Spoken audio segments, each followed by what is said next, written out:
This episode of On the Line is presented to you by Living.Fit, your one stop for all your fitness needs. Make sure you go download the app Living.Fit today. Now here's the show.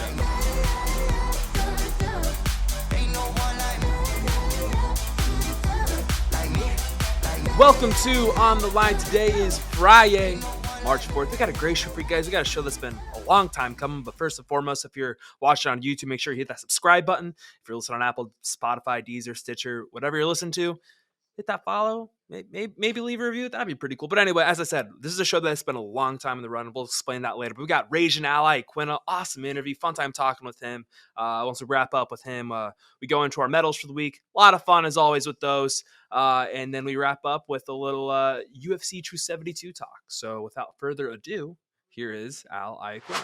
We are joined by a very, very special guest. He is a real estate agent who likes to fight in the cage for fun. It is Ragin' Al Iaquinta. My man, how are we doing? We're doing good, man. We're doing good. I appreciate you having me on. I'm glad we made it happen. I know. It's kind of felt like something we've been trying to work on for, months now. And we finally were able to hammer it out. That's it, man. That's it. Perfect. Exactly. So let's kind of rewind a little bit back to UFC 271. I think your mentions, everything probably started to blow up when Case O'Neill did the whole fuck you to the crowd. Did your phone really blow up when she went at it at the crowd like you did way back in the day?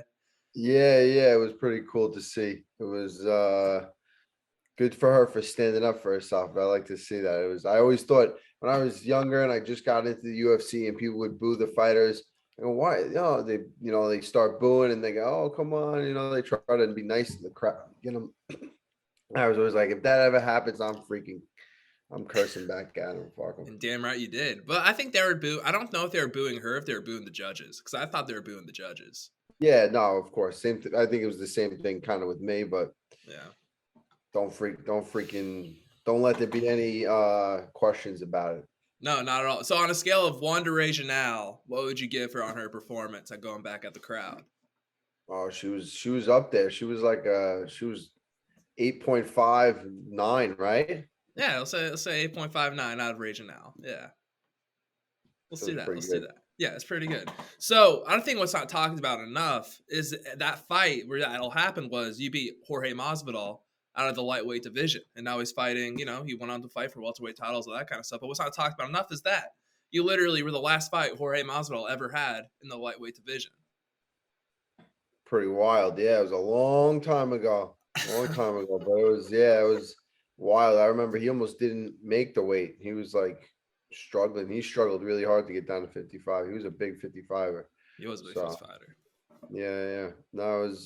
And now this weekend, big weekend. I'm looking forward to the fights this weekend. Big fan of both guys.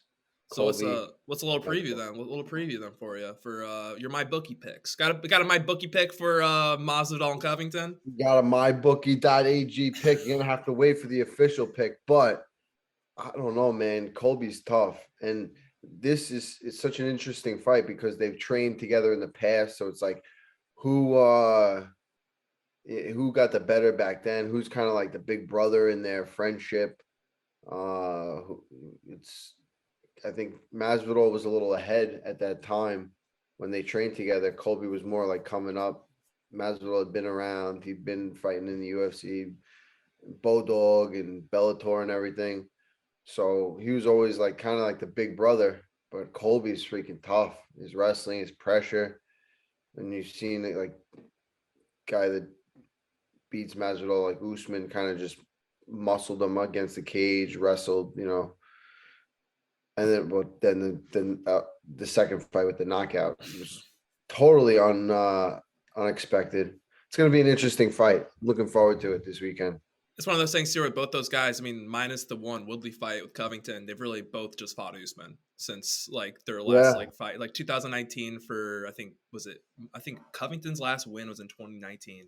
Yeah. No, 2020 because it was against Woodley. Then Masvidal's last win was in 2019, but it's because they both just fought Usman. Just kind of been alternating with that. Yeah. It seems like neither of them have beat really top competition in the last couple of years, but it's gonna be a good fight. Oh, it'll be a good fight. You got the classic, just like the friends turn enemies, all that hoopla. But one thing I'm kind of curious about is I know you have the podcast, Call Me Out podcast. You said it's going to come back about like, whenever you're on the Ariel Helwani show, but it hasn't been back yet. What's going on with it? Oh man, we're so busy. We got stuff, I've been all over the place. The last 2 weeks, I was cornering somebody, one of my buddies, Dennis Bazooka, at the Tropicana, the Ring of Combat. He got a big win. Then I was out in Vegas at a real estate conference. Got up in front of a bunch of people and spoke. That was pretty freaking nerve wracking, but it was cool. You fight in front of millions of people, and that was nerve wracking. I know, yeah. I was really nervous. I almost had a panic attack in the back. It was like I was freaking out. It's a totally different kind of thing you're preparing for, and I didn't know what to expect. You think you're gonna go out there and forget everything. It's a little different, but I had a good time with it. But that's why I've been all over the place. So the podcast wasn't really possible right now, but we're gonna get back into it. We got a couple things to figure out. There's a lot that goes into it. Yeah, a lot of behind the scenes that people really don't understand. Yeah, I'm sure man. And then we had this app, the Haps app, and then the apps wasn't working. I don't know. We got to figure it out. Is that something you're invested in, or is that just like something that I just picked up the podcast? I was getting invested in a little bit, but it was just kind of a fun thing. But it took a lot of stress. I would. So if people would DM me and talk shit, I'd say, all right, why don't you come on the podcast? And they'd keep talking shit. And it got to the point where I was just like, I can't do this anymore. It was making for good content when people would come on and they'd, air their side out. I'd air my side out. We'd end up becoming friends, or they would be like, oh, I'm sorry for, whatever.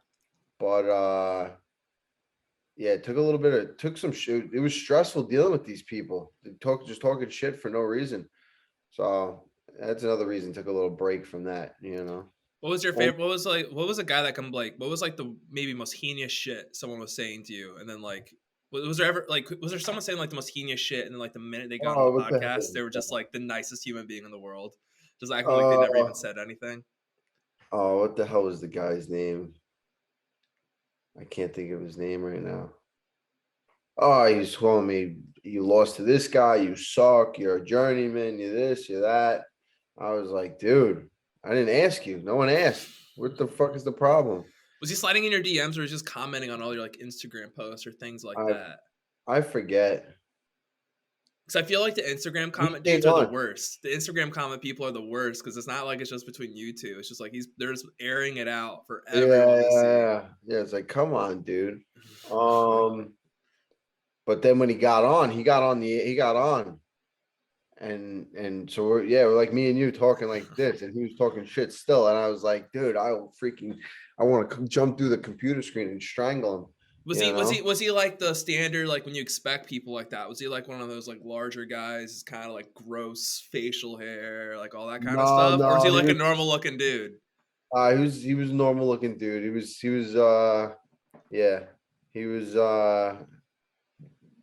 kind of covering his face though. But then Colton was his name. Colt. That sounds like a guy that would just be a keyboard warrior. Yep. Yeah.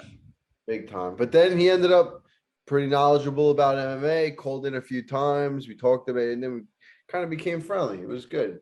But in the beginning, a lot of stress. Oh yeah. I had a couple of those people. They called in to talk shit, and then ended up becoming repeat callers that called every week. But I don't know. I feel like because like the big thing, I feel like the one thing that really caught my attention too is when you interviewed the bouncer that choked out Dylan Dennis. Like that thing went viral. Was he that was probably one of the more fun interviews he probably had. Oh, it was super fun, especially because he called in out of nowhere. He was supposed to be working, so he couldn't come on. And then he calls in out of nowhere. He's like, I got a little lunch break. I heard that you were talking about me. And he started talking about what happened, how he grabbed Dennis. And it was good. Good interview. Fun stuff. A little different. Got that. Those are the best interviews. The ones that are kind of a little off the haywire. You got like the Dale Brown stuff going around. Now everyone's kind of interviewing him, but it is what it is. That guy's kind of. That's Yeah, why I thought that all worked out. That was kind of a yeah. funny thing. And so one other thing with your podcast too is you literally had an episode said I'm retiring, but recently you on the Ariel Helwani show said you're not really sure. Let's say Bobby Green goes out there and knocks out Islam Makhachev. Do you think you would have retired if that happened? Oh, I don't. That's not making a difference with anything. Yeah. Is that one of those things where you just kind of it's like the thing holding you really back is the fact that it was a finish and that's something that hasn't really happened in your career? Or is it just one of those things where you still have that passion to go in there, but you're just not really sure if you want to put your body through it? Yeah, it's just a body thing, my body. You don't want to hurt. You don't want to freaking.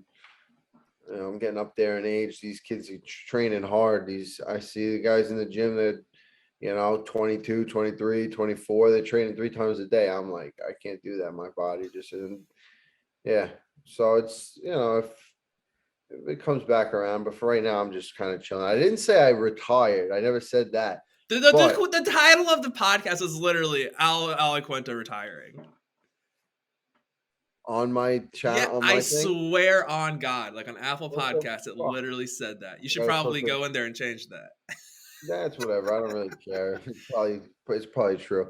But I said, yeah, I was like, I think that's it. You can never say one way or the other, but who knows? We'll see. I got these stem cell injections in Yeah, you're Colombia, superhuman now. You don't have down in stem cells in your body. You're down in superhuman. Colombia, freaking, you know what I mean? So we'll see how these stem cells work out, and we'll see. We're just trying to sell some houses. All the housing game. Well, real quick about the stem cells, because I've always been fascinated with the stem cells. Where'd you get the stem cells injected?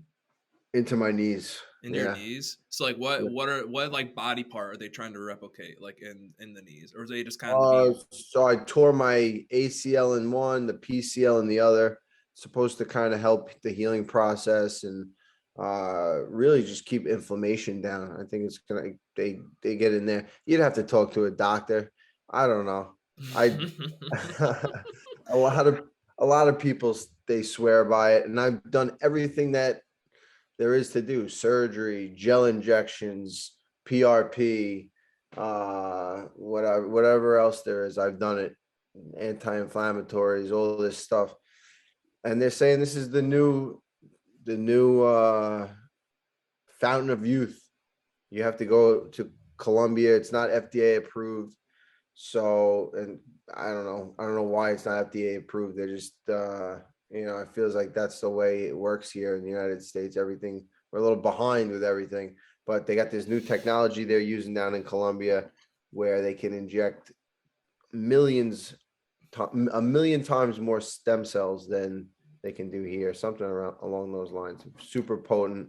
The people there are incredible. You go down I was to gonna say, wasn't it like a resort? Like the place you're at was like a damn near resort?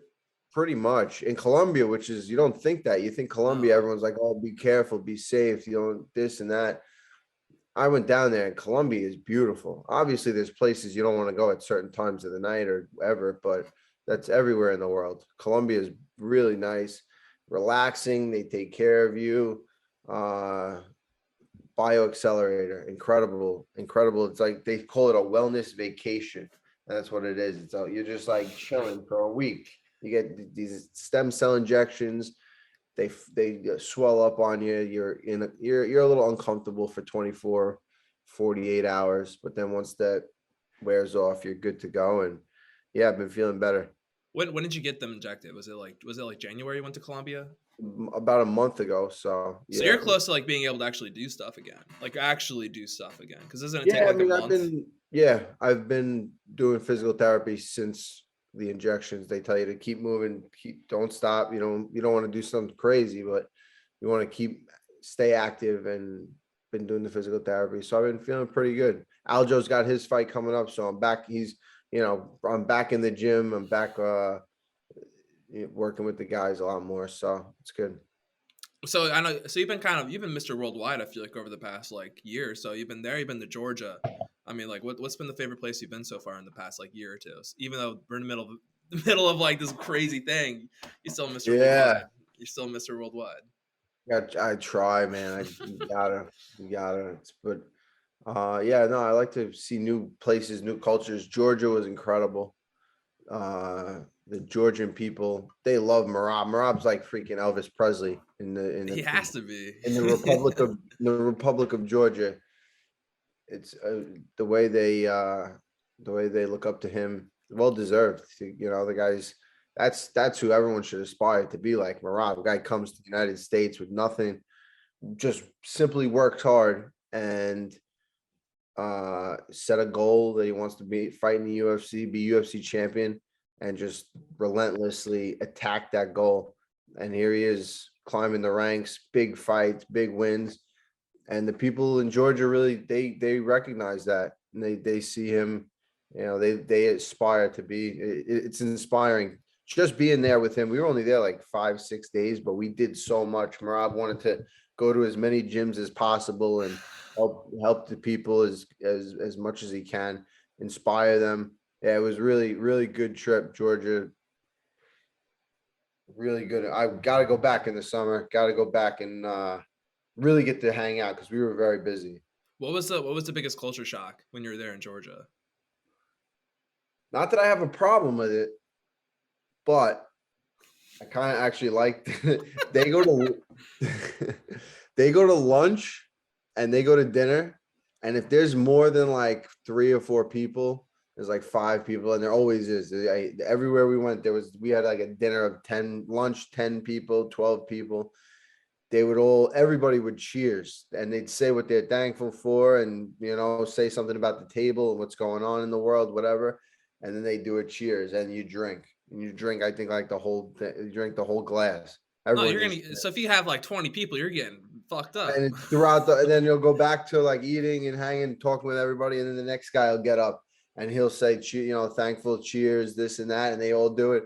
Karma Jost, they say, and then they drink, and then the next person goes, and by the end, you're so happy, you're just like everybody's, you know, it's a cool little like tradition that they have to really be thankful for everybody that's around the table. That there's a reason why everyone's there, and that's something I got from the really. I feel like here in America we're too fast. We eat and we go. We even when we're there, we're looking at our phones and we go. You know, but there it's a lot more. You know, everyone's kind of getting in invested and involved in the dinner. It's cool. It makes sense then why Marab's kind of the way he is, if that's kind of the way they Oh, are. Because like here in America, like you eat food and instead of like saying what you're thankful for, you just shit on each other. That's kind of what we. I mean, at least that's the right? American Yeah. way. No, for sure. It's funny, but crazy, awesome people for sure. Mm-hmm. So you talked. Well, this is probably the furthest you've gotten into an interview. I feel like at this point in your career, like where people don't mention the real estate. So I feel like I made it pretty far without mentioning the real estate. What's There we go. there we go. Where have you been expanding in the real estate business? I know you've been in Long Island, but I know you're expanding into Vegas with Aljo. Where else are we expanding the Alo No, I Iaquinta mean, real estate empire? I'm here on Long Island. Everything I do is on Long Island for right now. Been thinking about some other things, but for right now, we're just selling houses here on the island, trying to get a few more investment properties, add them to the portfolio, keep it moving. You know what I mean? It's a beautiful thing to buy real estate, and it's even more beautiful on Long Island. The summer's coming. Can't wait to get down to the beach. You know, can't beat it. So I feel like is the least busy season like during the winter, or is it actually kind of like heated during the winter? Like when's like the actual downtime? Well, real estate's never down, but like when is the like yeah, technically downfall? between Christmas and New Year's is super slow. Like maybe like a week before that, and then a couple of days into the new year. That maybe like that 3 week, almost a month, you know, December is a little slow. You know, people getting ready for Christmas, people holidays, this and that, traveling. But then once the new year, then it hits, boom, New Year's, there's another surge in the spring. And it's busy, man. It's busy right now. No, I bet it is because I mean we're getting spring. Spring's usually like when people are like, okay, time to do something different. Now they're looking for spring changes, getting a new house on Long Island That's from Real it. Al. Let's go. Let's go. Let's go. What's so this is last little question I got about it is what's the biggest activity you do to like sell people on it? Obviously, I got to go to the house, but like, do you take them golfing, walk them through the house, like do anything like that, like kind of like a business kind of thing, or is it just walk them through the house and then you sell it to them on the spot because you're the best in the real estate Yeah, game? there's no freaking no time for dillying and dallying. We could go golfing after we could close on the house, but yeah, it's just finding them, figuring out what they like, showing it to them in their price range, knowing the market, what they can get it for. And it's about relationships. You create a good relationship, work hard for them. They see that you work hard and that you're not going to drop the ball is really the thing that, if you know what you're doing, you figure out what they like, you find it to them. It's not very hard. You don't have to be like, oh, look at this, look at that. This is this kind of cabinet. This is that kind of cabinet. You just kind of just show them the house. That's it, and you can tell when somebody likes a house. They just like there's an aura in the house. You could just see it on their face. They're like, this is the house that I want. And it's like, boom, let's do it. Let's get it. And you You would try do, now. yes, you've been doing it long enough now. You probably can just tell right away. If That's like what is it? if like you have that, like say talk about the look, you could probably tell at this point, like as soon as you get into a house, if you see the look on their face, you're like, all right, yeah, I got it. This is easy, money in the 100%. bag. Yeah. Almost from the second they walk in, before they even see the rest of it, they walk in and there's just a feeling that you get, and everyone, you could tell when somebody really, really likes it. So we talked earlier about Aljo. This is kind of we're gonna wrap up here in just a second. Is he's kind of been a little bit, let's just kind of been a little troll to Peter Yan, kind of the MMA fans, because MMA fans are so they're a little wild with the whole championship thing. I know you're a Yeah. little bit more into it than let's say like Marab. Marab's a little not as much into the trolling. I feel like you and Aljo are kind of more into the whole trolling Peter Yan, the like MMA community. Yeah, I mean, he's definitely having fun with it, that's for sure. And I'm with him, man. I'm with Daljo. So uh he's working hard. He's working hard. I think the last week he's kind of chilled out on the trolling, and he's been exhausting his body and training really hard. He knows what he's up against, and uh it's going to be a huge. I think he's going to surprise a lot of people. It's going to be a huge win, and uh yeah, the first fight, I don't think it was a good representation of Aljo compared to where he is now. I remember where he was then, where he is now, totally different. So it's gonna be a good night for the Funk down in Jacksonville, April 9th, I think. Gonna get funky. Gonna get funky down there. The guy is getting funky, that's for sure. All right, man. So that's all I got for you. Glad we could hammer this thing out. So I mean, obviously, go buy real estate from Real Al, from our man Raging Al. That's it. That's it. And then check out the podcast whenever it comes back. It'll be back eventually, right? Yeah, we'll be back. Call me out. Call me out. All right. For me, for Al, we're out. Awesome time catching up with our man Al. That was literally like months in the making. We were supposed to have him on before his Bobby Green fight, and then like didn't work out. Then we tried to have him on like a month ago, didn't work out. And then like we were supposed to have him on like 2 nights ago. Then he couldn't do it. He like missed it because he's in the gym or whatever. He hit me up while I was drunk at a bar saying he would do it in like 15 minutes. I was like, no, I can't do it, dude. I'm at a bar. And but we did it yesterday morning, so it all worked out in the end. But anyway, long story short, let's just go on in and get on into the medals, get straight into the content. I just want to start off with an honorable mention for the program. I know Harry agrees with this one. Honorable mention to the media for ruining Jackson Mahomes' life. He is a victim. He does not deserve any of the shit he's been getting from anyone. He doesn't do anything wrong. Oh, absolutely. He is a saint, and he'll be canonized in 50 years. Yeah, he definitely is not insensitive. Definitely doesn't deserve any shit for dancing on a dead person's like memorial. But anyway, let's move on to the actual medals. Let's move on to the actual medals. I don't want to give that man too much attention because we too are now also making him even more of a victim. Yeah, because he is a victim. We're bullies. We're all us. bullies. Everyone's a bully to Jackson Mahomes. He's I apologize. Yeah, from the bottom. I don't apologize. From the bottom of our hearts. I don't apologize. So my first medal, going to my bronze medal. It goes to every girl on Instagram Instagram who either has like the I Stand With Ukraine thing as their profile picture, and then all the girls who also have like the boxes where you can click to learn more information about Ukraine. Good job. Like, congrats. No Yeah, one, you're ending the war. you are ending the war yourselves. Just like you ended racism way back like a year ago. Oh yeah, kudos. They'd be higher on my Kudos. list, but as we said, it doesn't do anything. Sick. Congrats. You're in world events and you're putting Instagram posts. I don't think a single person ever clicks through. So anyway, bronze medal to those girls on Instagram. Saving lives, ending race. First they ended racism, then they ended I think women's hate, and now they're ending the war in Ukraine. So credit to those girls on Instagram in standing with Ukraine, because that's definitely helping out those people who are getting like bombed and missiled and all that. They definitely appreciate that. Yeah, in between the bombs going off, they're able to go on Instagram and actually read through everything, and they're like, "Yeah, this is wow! I didn't know about God this." damn it, Courtney from Idaho! I appreciate you posting that Instagram story to help out my people, even though I just lost half my family to a fucking bomb from some fucking F-27 plane. But congrats to them. You get my bronze medal this week. Maybe if something happens, you guys can move up on my board. But Harry, your bronze medal for the week. My bronze medal goes to Jason Tatum because as of today, he celebrated his 6th 18th birthday in a row.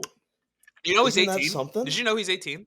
I know. Yeah, I didn't know either. He's like the oldest 18-year-old ever, and like, congratulations to him for keeping his age so young for all these years. He's been in the NBA. He's just been 18 the whole time. Is it a sign of irresponsibility that he had a kid then when he was like 12 years old? I think he was also 18 when he did that. Oh my god! Because like he's been 18 since he's been like 10.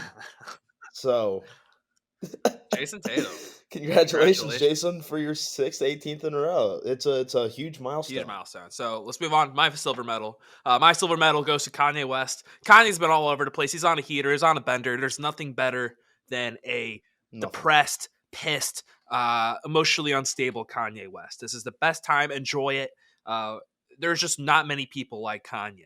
But the reason Kanye gets my silver medal is because he bullied Pete Davidson off of Instagram. All of his fans went on there and kept yelling "Skeet" and "Find God" on every single time Pete Davidson posts anything.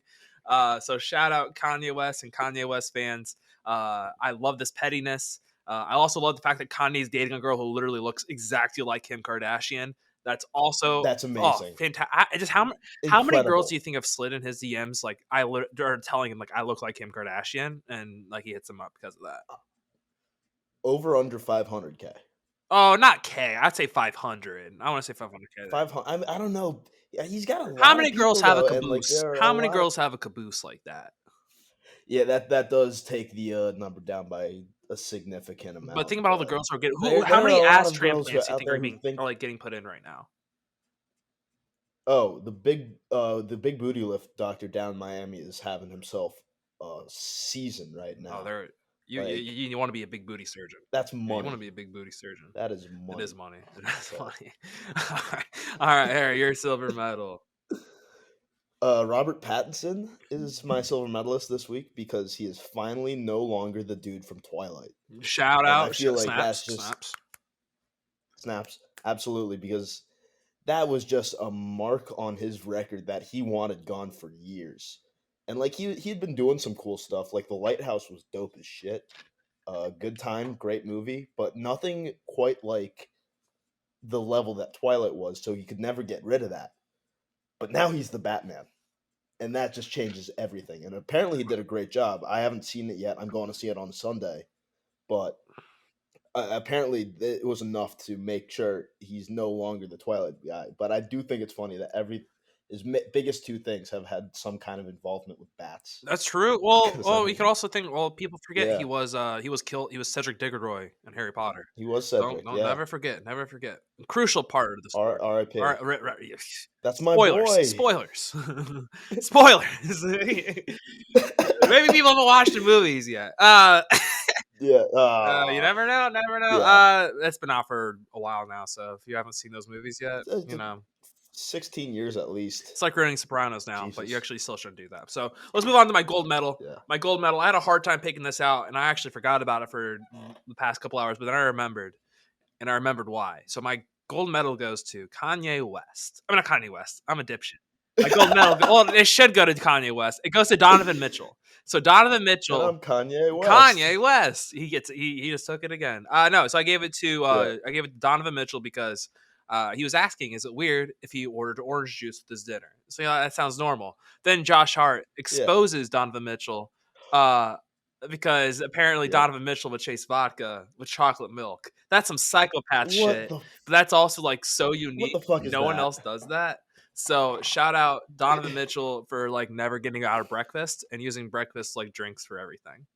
So gold medal Dude, Donovan if Mitchell. someone came up to me at the bar and ordered like a shot of Tito's and then a chaser of chocolate milk, I would slap them in No, the you face. wouldn't. I'm not No, even you kidding. wouldn't. It would. That's just. Oh, that's on another level.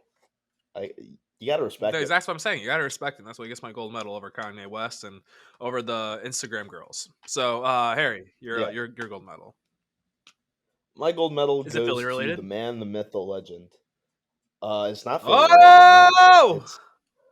No. The streak is shattered. It goes to the main man in Memphis, Ja Morant, because the fact that you could go up to some person on the street and say something like, "Yo, did you see that career-defining, ridiculous Ja Morant play from last night?" And the response would have to be, "Which one?" is absurd. Just the man is doing so much for the sport of basketball as a whole, and just sports in general. He is the best show on the court at the moment, in my opinion. That you can't tell me he's like the anyone but the best doing it right now. He's definitely It's the most insane. exciting. To Absolutely. be an old white here real quick for a second. Do something in the playoffs for me. And then I'll respect. No, I'm I feel kidding. like I'm he's kidding. gonna do it in the We'll playoffs, see. We'll though. see I what know. happens. It's one of those. It's like them and the Bulls. I can't buy into either until I see something in the playoffs because they're both young. They're both like inexperienced, and Yeah. usually those inexperienced teams that get fucked in the playoffs are both they're both their first round matchups are going to be a little difficult based on like a lot of like good teams kind of struggling during the season or load managing out the ass. So I don't know. We'll see. I like Mhm. Ja Morant. I love the Grizzlies. I love the lineup. I like that they didn't trade anyone either. They're so fun. Jaren Jackson he represents Indianapolis. All love and respect to that, Yep. but Park Tudor. Park Tudor just pumps out athletes, basketball players, not football players, Yep. basketball players. But yeah, I'm big on the Grizzlies. But yeah, Ja Morant, he's the new. I don't want to say Derrick Rose because I don't want him to tear his ACL, so I'm not gonna say it.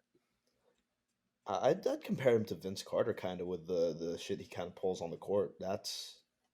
He's fun like that. Yeah, but he's got the shot. He's got the dunks. But Vince was a shooting guard. Vince was never a one. I Derrick know, Rose was the one. I know. I'm but, not like, saying he's Derrick Rose the- just because I don't want him to tear his ACL. But like if I were to compare him to somebody, it'd be Derrick Rose. and I know they're completely different positions, but like just the way he plays kind of gives me vibes of Vince. And that's basketball talk for the week. Yep. And we've done it. Done basketball talk for the week. Without Philly being mentioned, this is the first we've ever gone like 10 minutes without Harry saying anything about Philadelphia. So everyone gives some snaps, some claps to Harry for not mentioning Philadelphia once in 10 minutes. It's a record. So anyway, this is a pay-per-view week. UFC 272 Masvidal Covington. Doesn't feel like it. I think it's just because it's because there's no title on the line. This fight's a little too late, but we got big money, big checks. We got a lot of things going on this week. We got some interesting fights. Just gonna go down the list. Like as I said, like this pay-per-view doesn't feel very big, so we'll kind of go through it. I talked about Colby and Jorge a little bit with Al, as you guys heard earlier, but just kind of reiterate. If you're just skipping through it, which I doubt any of you listening did. Colby Covington, Jorge, used to be friends, now they're rivals. I don't know if you knew this. Jorge Masvidal knocked someone out with a flying knee. Colby Covington, kind of a racist through his shtick. Do you have all that kind of stuff? I don't know if you've seen that this week. You probably did. You should have. I don't know if you also knew, but they both trained together at one point too. Don't know if you knew that. I did. Oh, you didn't know that? You didn't see that through all the pressers they've been doing for the past 3 months? Yeah, so you got that going on. Wow. We're in the point of the week where they're starting to act like Jorge Masvidal has a chance. He's going to get grapple fucked. They're going to get through the first few rounds, and then he's going to get grapple fucked. It's going to be a lot of clinch work, a lot of like wall fighting, if you want to call it that. But it'll be fun. Hopefully Jorge can keep it up. They can strike. Maybe we'll get some moments I mean, the Kamaru Colby fight, you saw Colby dropped a couple times, and then you saw Kamaru get wobbled a little bit. I don't know. Maybe we'll see that. We'll see. I don't know. It's kind of, it'll be interesting to see how we haven't seen Jorge fight anyone not named Kamaru Usman since 2019. So that'll also be interesting. Ooh, That'll also be yeah, interesting. And the same thing with Colby. Colby's only fought one guy not named Kamaru Usman since he's only fought, only one guy since he's only fought two people since 2020. Tyron Woodley yeah. and Colby and Kamaru Usman. So we'll see. It'll be interesting. So let's move on to the co-main, which is RDA Rafael dos Anjos versus the man, the myth, the big money, big checks, Renato Moicano. That wasn't the fight I think everyone wanted. Originally, I think what most people wanted, they wanted Islam and RDA. They've had a big back and forth. It seems like Islam's kind of bitched out. RDA called him out on his bluff, and Islam wasn't willing to take the risk. Dana came out and said, you have to fight one more fight now for the title. So we are saved for now from an Islam Makhachev title reign, closer to a Conor McGregor title fight, which, oh, man, that's going to piss off so many people. I can't wait for that. It's going to be so fucking funny when Dana White announces the winner of Oliveira, Justin Gaethje fighting Conor McGregor for the lightweight title. That's going to piss off so many fucking people, and I'm so here for it. But absolutely, if you're not, it's gonna be insane. It's gonna be so funny. I'm excited. Twitter's gonna freak the fuck out. So is all the media, all that other kind of shit. It's crazy that you can even conceive it, but it's possible. But anyway, back to the main fight. Moicano, a short notice fight. Like 3 hours ago, he was in Brazil in a pool, and he gets a phone call saying, "Hey, you want to come fight RDA?" He's like, "Fuck it, let's do it. I love big money. I love big checks." And now big money, big checks. Let's go. Now he's fighting RDA. It's still a 5-rounder, which is going to be interesting. We haven't seen Moicano, I don't think, ever in a 5-round fight, or it's been a minute. RDA obviously only fights 5-rounders at this point in his career. But to be honest, like RDA kind of always gets fucked in these situations. I feel like he's had a last-minute opponent the past like 4 fights or whatever. I don't know the exact math behind that, but it just kind of feels like that every time he's in a fight. He always gets a last-minute guy, but I don't know. We'll see. This is interesting. A different matchup. It'll be interesting to see Moicano's gas tank cutting this much weight in this short amount of time. But I don't know. I'm pulling for my boy Renato Moicano. I'm all in for that. I'm all in. But I also love RDA. So I don't know. We'll see what happens. Let's move on to Edson Barboza, Bryce Mitchell. I don't know. It's the first time we'll really see Bryce Mitchell tested. He made headlines a couple weeks back when he was talking about school shootings being set up by the government. Yeah. Throw back to that. That was something. Throw back to that. Didn't even want to talk about the fight. Then he got Barboza coming off being finished for the second time in his career. And we'll see how he bounces back from being finished by Giga Chikadze. So I'm excited to see how he bounces back. Excited to see Bryce Mitchell against real competition. It'll be interesting. I'll tell you that. It'll be it'll be fun. It'll be something. Then Kevin Holland, Alex Oliveira, the gatekeeper of the welterweight division. Kevin Holland's like real debut at welterweight now that he's officially moved down to 170. So I don't know. We'll see what happens. I don't know. Submission looks kind of interesting here. No one cares about your bets. Submission looks kind of interesting here. We'll see. I don't know. Probably ends by finish, so that means it's not going to end by finish. You know the rules. Everyone knows the rules. Yeah. If you say it's going to end one way, it always ends the other. If you say a fight's going to be boring, it's always going to be the opposite. I want to say that. The exciting part. Take that. No. Take that part away. The thing that usually if it finishes inside, people are like it's going to finish inside the distance. It sometimes doesn't. So that's how it is. And then you got Greg Hardy fighting again against Sergey Spivak. What's crazy is Greg Hardy walks around 310 and the heavyweight limits is 265, so he has to cut like 40 pounds. Why the fuck would you do that to yourself if you're a heavyweight? But hey, to each his own. No, that's his own. All of Greg Hardy's wins in the UFC, all those guys have been cut from the UFC, so the line's kind of interesting to say the least. But I don't know. I'm a big Greg Hardy guy just purely off the fact that he pisses the people off and people can't fucking stand him. So I kind of cheer for him in that aspect because I think it's funny. I don't agree with anything he's done in his past. I don't agree with the domestic abuse, even though I did say women's abuse shelters are losers last week. That was coming from a place of love, That though. was Not love, like not a Greg Hardy kind of way. My place was out of love. His was like actually physical abuse. Mine was just, it's just sad they can't raise money. yeah, But yeah, so we'll see what yeah, happens there. Going forward, the rest of the fight, Jamie Malarkey, he hits hard, he'll be fun. Marina Rodriguez and Jan Gionan, that'll be a fun women's fight. If they had that in the main card, I wouldn't have been upset. That's a good fight. It's a good fight. What else do we got there? Obviously, our boy Brian Kelleher going to pull the upset against Umar absolutely. Nurmagomedov. No questions asked. He's gonna bring Habib out of Yeah, retirement. That's what he's gonna do. word on the street is that's the word on the street. He's Word gonna on the bring out street. Habib. Nah, he's probably gonna win by some so Harry. I know you don't know this. He is the guillotine king. Watches my Okay. prediction now as of Thursday, March 3rd at 5:51 p.m. Brian Kelleher is gonna win by some. He's gonna win by guillotine. He's overdue for a guillotine Wow. win. Book it. Book it. Guillotine first round. Brian Kelleher pull Good out to the know. upset. I'm gonna throw 500. I'm gonna throw 500 Do you on even it. have 500 in your bank account? No. Then I like the Tim Elliott fight, and then obviously our boy Devontae against Ludovic Yep. Klein. That'll be fun. That's gonna be a That's a fun really one. good fight. Klein's a pretty underrated guy. Devontae, as I said, if you listened last week, he had a broken rib in his last fight. He doesn't have a broken rib as far as we are aware going into this one. So we're all in on our The man's guys. coming back with a vengeance. All of our guys fighting in the early prelims. In the early prelims, this is actually not dead ass, no bias whatsoever. Early prelims could steal the entire show. I'm not even kidding. This is like legit no shtick.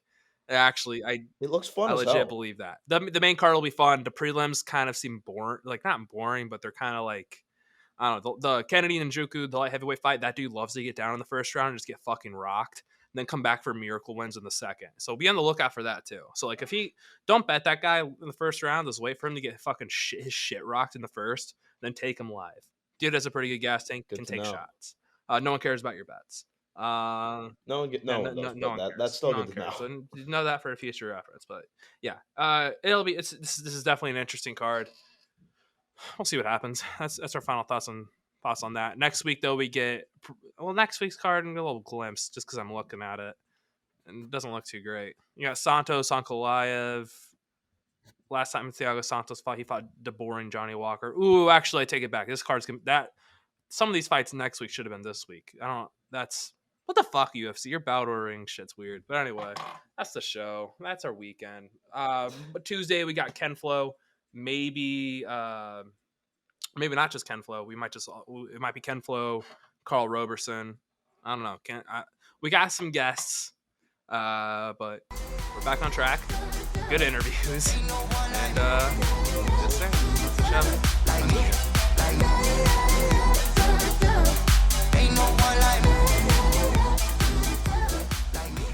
Thanks for watching. Thanks for sticking around with me all the way to the end. I just want to once again thank the sponsor of the show, Living.Fit. If you're looking to better yourself, make sure you go to download the app or visit the website Living.Fit today.